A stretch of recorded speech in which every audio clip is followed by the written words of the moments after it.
Now, of course, you can't just convert just because you want to. You have to go through a process. But nonetheless, if a person is through the process, then they'll have guidance from the rabbi of what to do, what not to do, when to do it, when not to do it. For example, when we guide different converts, many times the converts want to take all of the mitzvot that show exterior looks, meaning automatically they want to grow a beard, automatically they want to get a hat, automatically they want to get a big talit and a tzitzit and a big kippah and put on tefillin on day one. They don't even know what's in the box. They don't even know the halachot that have to do with tefillin. They don't even know there's multiple types of tefillin. They don't know that there is when to put on tefillin and how to put on tefillin, but they like to look. They like the look of the kippah. They like the look of everything, and they want to look Jewish. And it's a mistake.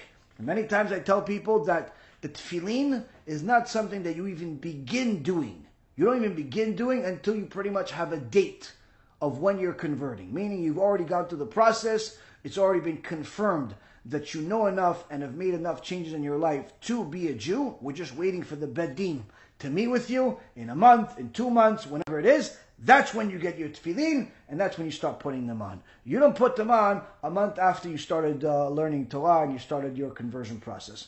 You put it on later on. Later on. And the same thing goes with a lot of other things. Many times people ask me, Rabbi, is it okay if I put on my tzitzit like you do and I wear it outside? And I always tell them, absolutely not. In fact, you shouldn't even wear a tzitzit. You just started the conversion process or learning everything 6 months ago, 3 months ago, 4 months ago. Everyone knows that you're not Jewish. You're going to put on a tzitzit. People are going to think you're Jewish. That's a problem. That's a very serious problem. You should not put on a tzitzit. When should I do it? Later on, once you become a Jew, or literally a week away before conversion. And a lot of people have a hard time listening to this advice because they think, oh, you're keeping me down, or I want to do it, or better yet, you have some people that simply, they don't want to listen to good advice when you give them because they figure that maybe they can do it in a different way. And unfortunately, there's no end to these stories that I can tell you of what I deal with, all types of headaches that people give me for no reason. I don't know what I did to them that they simply decide that they're going to return the help that I give them with headaches and the advice that I give them with more headaches. But one time I had a situation where there was a guy that told me, listen, you've been helping me, I've been wanting to convert, but there's a different rabbi that wants to help me. And he wants to convert me. I said, listen, you found somebody that's going to take you to a Beit Din. By all means. Well, he wants to call you. Okay, he wants to call me. I don't really do calls. It takes a lot of time. It takes a lot of effort.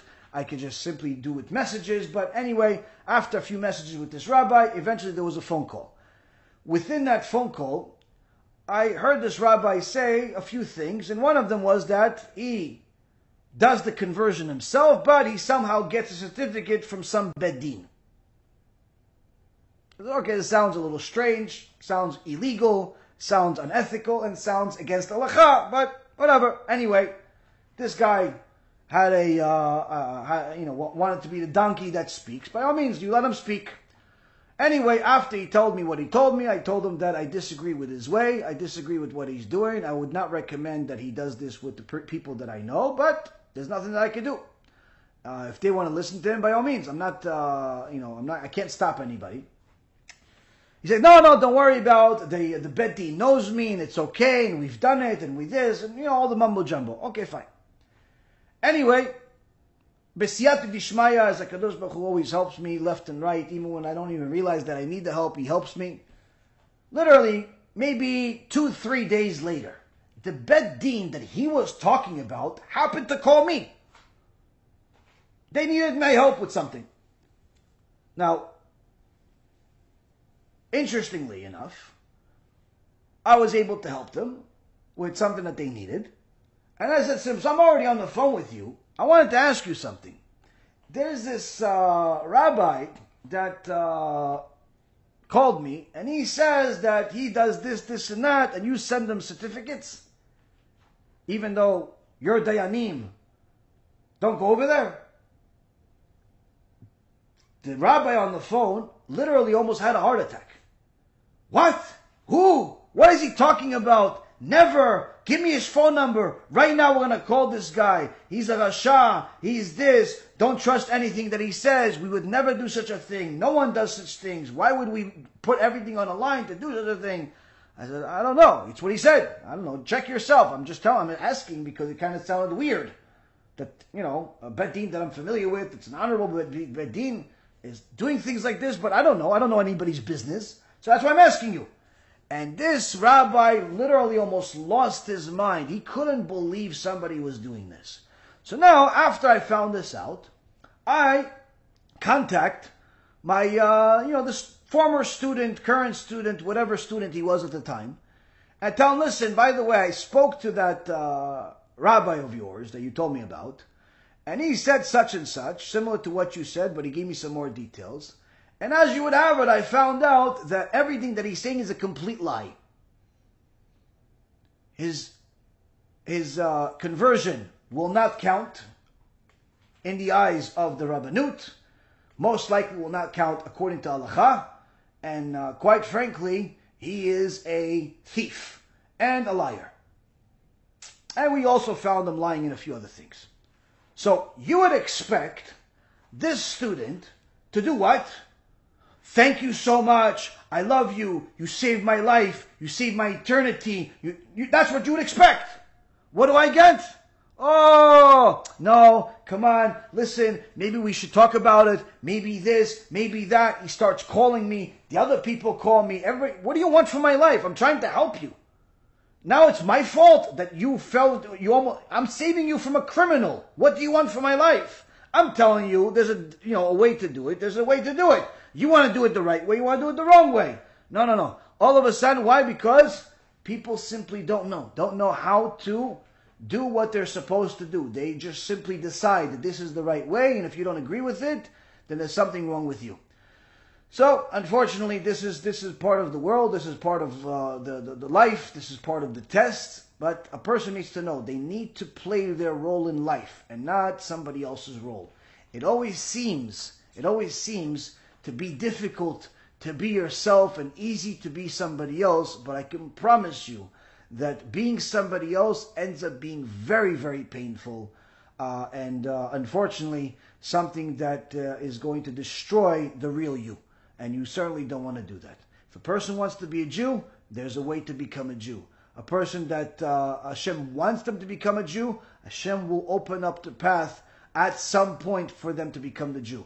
That may be tomorrow, it may be in a year from now, 10 years from now, 20 years from now. But if a person really wants to go on the right path, time should not be of the essence. They should simply do everything they can and wait patiently until Hashem opens up the door. And I can tell you from personal experience that some of the most righteous people that I know and had the merit to be part of their life, to be part of their conversion, were people that went through the conversion process for 10, 15 years before they ever met me.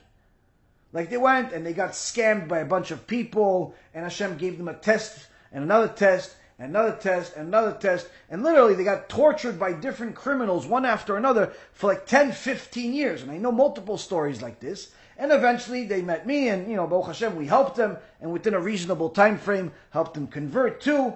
But the point is that they would have never gotten to the destination of actual conversion, of where they wanted to get to, had they given Hashem a time slot of when He's supposed to give them what they want. They wouldn't have put a gun to Hashem's head, figuratively speaking. But unfortunately, many times people think that they can put a gun to Hashem's head and they can tell him, listen, I want to do it, I want to be this, now.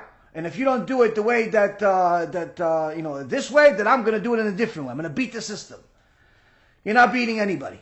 You're not beating anybody. And when Hashem wants a person to be successful in something, whether that's through conversion or business or marriage or having children or whatever it is, Hashem will be the one that gives you the key to open the door. If He doesn't, no power in the world will make it so. And I have several stories that I literally got over the last month and a half, 2 months since I came from Israel. A couple of people that went a different path. They wanted to get conversion different way. Literally, 2 different families, unrelated completely, went to some conversion that was quicker and faster and this and that, and it looked great. And what ends up happening? Now they have major problems. One, Nobody wants to marry them. The other one, nobody wants to accept them in the community. Why? Because their conversion paper is toilet paper, according to everybody else. So what ends up happening? They have to actually do a whole new conversion, even though they've already been living like Jews, Orthodox Jews, for a few years. But according to the Orthodox community, everyone's considering them goyim. Why? Because they didn't follow the path they were supposed to. Now, of course, this in itself is also a test. It's also a test. But if a person is there to serve Hashem, this shouldn't be a big deal. They should just simply say, okay, it didn't work this way. Okay, I'll do what I'm supposed to do. No problem. I won't try to beat the system ever again. I'll simply do what the rabbis say. But that's the problem. Many times people try to beat the system like they do try to beat the government and beat taxes and beat everything. Don't try to beat the system. There's a master of the world that runs the system. There's an eye that's watching, an ear that's listening, and there's a hand that's writing every single thing that we do. Don't try to beat the system. There is no such thing as success of beating Hashem's system. It's simply a fool's errand.